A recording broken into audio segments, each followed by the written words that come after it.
इस वीडियो में जो आपके पेपर में अनसीन पैसेज आते हैं उसके बारे में मैं आपको बता रहा है कि उनको आपको हल कैसे करना है।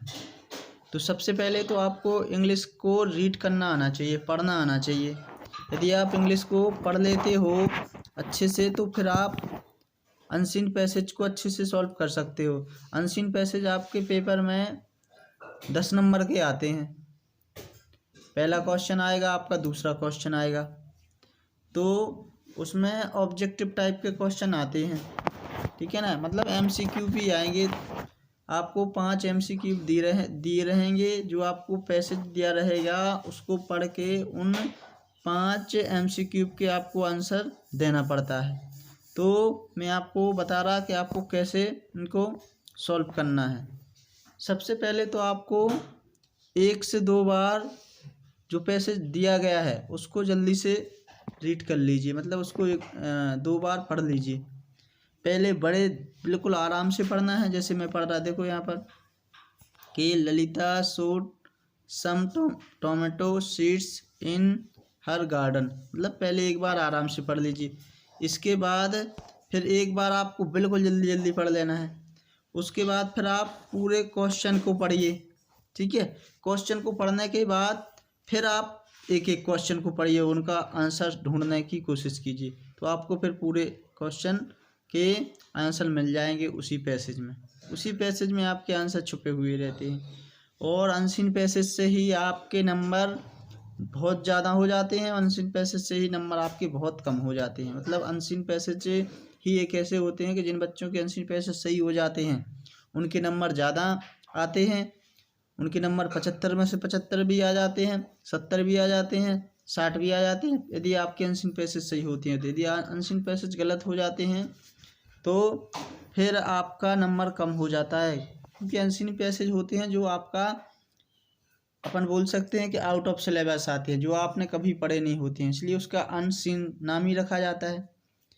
तो इसको आपको क्या करना है, इसी को अच्छे से करना है। जो ये 10 नंबर हैं, यदि आप इनमें से 10 में से 10 प्राप्त कर सकते हैं तो आपके नंबर अच्छे बढ़ आ जाएंगे।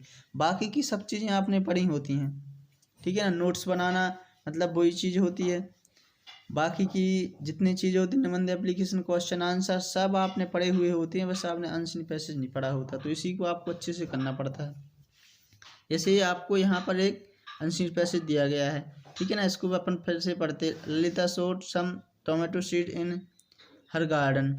ललिता ने क्या किए थे, इनको ज़्यादा समझना नहीं है, बस 1-2 बार पढ़ो। The seeds grow into little plants after a few days. She remove every weed. She never allow any insect near her pet's plants. When the days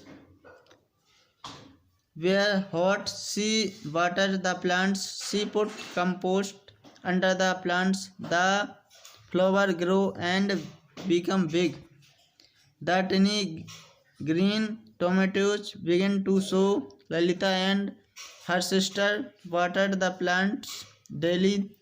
A very large beautiful tomato grew in the plant. Her father said, "It is the finest tomato I have ever seen." The sister were very happy. ठीक है, आपने मान लीजिए पढ़ लिया। अब वैसे तो ये रहता है कि इसको आपको पूरा अच्छे से समझ में आ जाना चाहिए, लेकिन अपन को इतना इंग्लिश नहीं आता है 9वीं क्लास तक के आप पूरे का पूरा अर्थ अच्छे से कर सको। अपन का भी कोशिश ये है कि अनसीन पैसेज अपन से सही हो जाए, ठीक है। तो इसको यदि आप समझ सकते हो उसका मीनिंग शायद, कि ललिता ने क्या किया, एक बार जो टमाटर के बीज होते हैं उसको अपनी गार्डन में बोए, ठीक है ना। कुछ दिन बाद क्या हो गए, वो छोटे से पेड़ बन गए, ठीक है ना। और उसके बाद वो क्या करती थी, जो उसने वो पौधे उगने लगे थे उसके पास जो कीड़े होते थे उनको नहीं आने देती थी, ठीक है ना। जब वह पानी की उनको ज़रूरत थी तो वो पानी देती रहती थी। उसको जो खाद की ज़रूरत होती थी, कंपोस्ट खाद, उसको भी वो डालती रहती थी, ठीक है ना।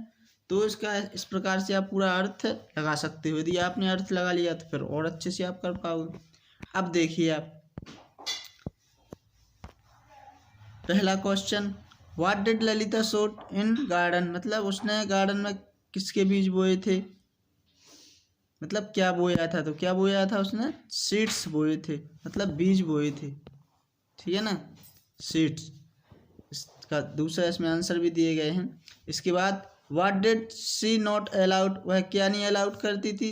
तो देखो जी इसका आंसर भी आपका, दोनों आंसर आपके पहले ही उसमें दिए गए हैं। इसमें सीड्स है, इसमें दिया गया है क्या, क्या नहीं अलाउ करती थी, allowed any insect near her pet plants, ठीक है। तो पूरे आंसर आपके उसी में दिए रहेंगे। तो इसका है आपका बी वाला। What did she put under the plant, under के प्लांट के अंदर वो क्या पुट करती थी, कंपोस्ट। ये भी आपका देखो उसी में दिया गया है। तो ये आपको उसमें देखना है, ठीक है ना, पढ़ना है। सी पुट ये आ गया ना, ये पूरे क्वेश्चन है उसी के अंदर से देखो आंसर बना दिए। इसके बाद which of the following is similar meaning to tiny, tiny का मतलब होता है स्मॉल। तो एक क्वेश्चन आपका ऐसा भी आएगा सिमिलर मीनिंग बनाने के लिए या अपोजिट के लिए। तो इसके लिए आपको वोकैबुलरी अच्छे से इंग्लिश की होना चाहिए, ठीक है ना, मतलब बहुत सारे आपके सिनोनिम आना चाहिए अधिकांश शब्दों के, और अपोजिट शब्द आना चाहिए। तो यहाँ पर टिनी का मीनिंग पूछ लिया कि टिनी का मतलब क्या होता है, तो टिनी का मतलब होता है आपका स्मॉल, ठीक है। इसके बाद why were the sister happy, तो इसमें है आपका because a tomato grow in their garden, ठीक है ना। तो इसका आपका ये भी इसी में आंसर दिया गया है, ठीक है। तो आप इस प्रकार से अनसीन पैसेज को सॉल्व कर सकते हैं। आपको मैं इसमें प्रैक्टिस के लिए दे रहा, तो आप प्रैक्टिस कर पर कीजिए, ठीक है। दूसरा पैसेज है, इसको एक बार अच्छे से रीडिंग कीजिए वीडियो को रोक के।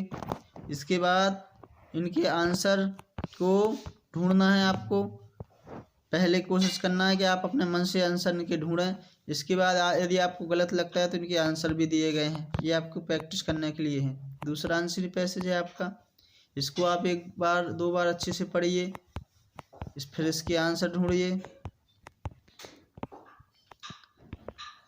फोर्थ वाला इसको भी पढ़ना है, फिर इनके आंसर ढूंढना है। यदि नहीं बनते तो आपको आंसर भी दिए गए हैं।